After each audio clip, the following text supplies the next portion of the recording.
Hi hello welcome to జాటివి. ప్రతి దానికి నేనే స్పందిస్తుంటే మీరెందుకు ఉన్నట్లు జనసేన నేతలపై పవన్ కళ్యాణ్ అసంతృప్తి. జనసేన అధినేత ఉప ముఖ్యమంత్రి పవన్ కళ్యాణ్ తమ పార్టీ నాయకుల తీరుపై తీవ్ర అసంతృప్తి వ్యక్తం చేశారు. ప్రతి అంశంపైన తానే స్పందించాల్సి వస్తుంటే ఎమ్మెల్యేలుగా మంత్రులుగా మీరెందుకు ఉన్నట్టని మందలించారు.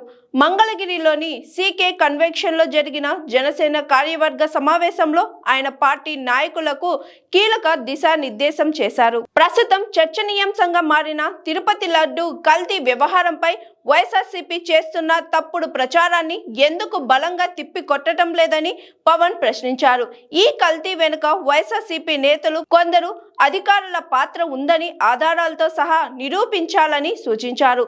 వైఎస్ఆర్సీపీ నేతలు చేసే ప్రేరేపిత వ్యాఖ్యలకు బెదిరింపులకు లొంగొద్దని హెచ్చరించారు. వైసీపీ నేతలు వేసే ఉచ్చులో పడొద్దని, మీపై మీ కుటుంబ సభ్యులపై ఇష్టం వచ్చినట్లు మాట్లాడుతారు.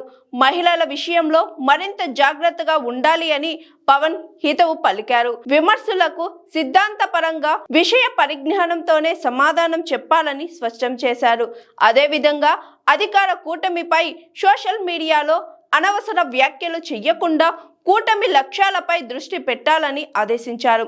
ఈ ఏడాది జరిగే స్థానిక సంస్థల ఎన్నికలే లక్ష్యంగా పార్టీని గ్రామ స్థాయి నుంచి బలోపేతం చేయాలని పవన్ పిలుపునిచ్చారు. ఇందుకోసం గ్రామ స్థాయిలో 5 సభ్యులతో కమిటీలు ఏర్పాటు చేయాలని అన్నారు. ఈ సమావేశంలో జనసేన ఎమ్మెల్యేలు, ఎమ్మెల్సీలు, ఇతర ముఖ్య నేతలు పాల్గొన్నారు. లైక్ చేయండి, షేర్ చేయండి, కమెంట్ చేయండి అండ్ సబ్స్క్రైబ్ చేయండి GRTV.